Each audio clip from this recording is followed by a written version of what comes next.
My name is Doc Coleman. I write steampunk comedy adventure.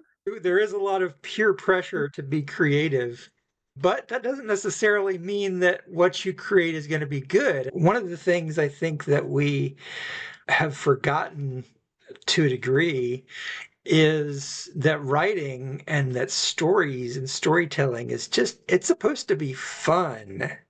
And it's like, I will admit, horror is one genre I never kind of got the point of. But the other thing that I noticed was, even though I don't get horror, that there are always these horrific elements that creep into my stories. Well, and Uh, it's so for me, steampunk is retrofuturism. So you're looking ahead at the future, but you're rewinding the technology back into the past.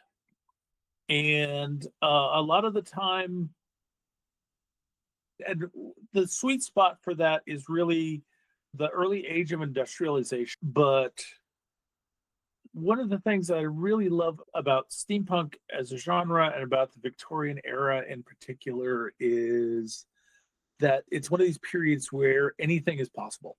mm, That people in that time believed in everything. So in a lot of ways, I like to refer to steampunk as the that place where science fiction and fantasy intersect, okay. and where everything is in the pot. You transcend class not by obeying the class structure, but by defying it. Yeah. But defying it with class and style, so that uh, uh, people have to respect you for what you've done instead of complain about it or try to put it down.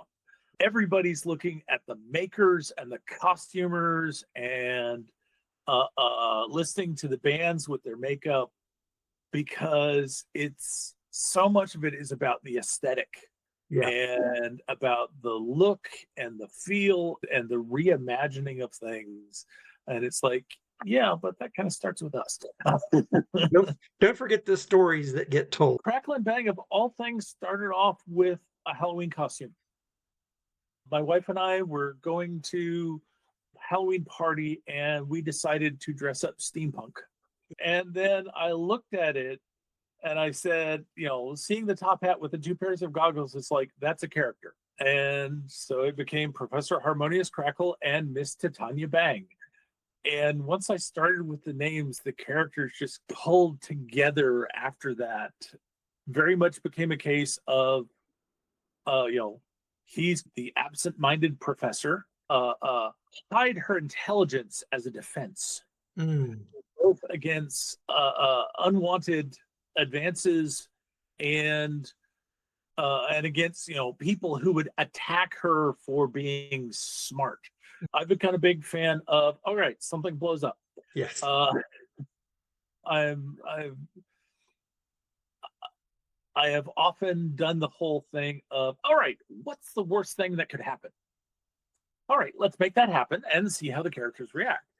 And it almost always just works out brilliantly. And she said, "Well, why don't you have Miss Bang do the fight?" And it's like, "Oh, that's brilliant." I need to stop coming up with ideas and start writing them. And every story is going to be in a different place, dealing with a different culture, a new type of adventure, and a new set of villains and supporting characters. Uh, I think Jim Butcher does a really good job with that. You can pick up any of the you can Dresden pick up any books. Dresden file, and he will tell you enough about the character so that if you've never picked up a Dresden file book, you know who they are, what their relationship is to Harry, and where it's going. It benefits you to have read the earlier books, but Yeah. you don't feel like you're missing out. I think that's a really, and that's Mhm. kind of what have tried to do with some of my series is like, lay that groundwork. And then that's a challenging thing to do. And some of them are in steampunk anthologies. Um, and part of that is part of that is to reach new readers through the anthologies, so that even if you've seen the other stories elsewhere, there's one story in there that you can't get anywhere else that's worth picking that book up. Cliffhangers are for chapters, not for ends of books. Nice. So it's kind of like the serials. Even though there's a hook, you may not necessarily, when you get the next chapter of the serial, you may not necessarily wind up where you think you're going to wind up. Yeah, the secret of writing is you don't have to be brilliant in the first draft because you've got lots of revisions where you can pump things up. That is incredibly frustrating, especially when you're like trying to. One of the problems I had writing Kindred of Kali is I was terrified about the names because I know that India has a long time had a caste system. That's the book that involves Vikings, sky pirates operating over Southeast Asia. The Vikings there's so much disagreement over what any of that is. Like, I could probably just get away with anything. Right? if you spend more time writing your story Bible than you do writing your story, then you're never getting your story published.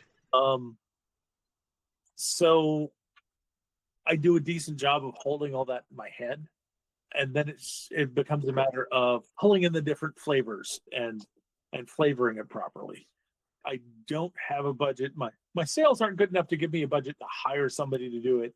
So I'm trying to sit down and do the audiobook myself, which I'm totally capable of doing the recording and doing the voices. Somebody recommended that I look at Libro.fm, which is a great way for indies to produce audiobooks, sell audiobooks. And that's why I'm thinking maybe if you look at Libro.fm, I think that's set up so that if you're producing your own audiobooks. So the first book was A Cast of Crows, which was inspired by the works of Edgar Allan Poe. And we basically had a list of monsters and everybody got to choose a different one. But next year's book is going to be A Curiosity of Cats. And that story is inspired by Lewis Carroll. Awesome. And let's see. I also do a little streaming myself. On Friday nights, I get on Twitch, and I'm usually playing some kind of game from 9 p.m. Eastern to midnight. A lot of that is Destiny 2 and No Man's Sky.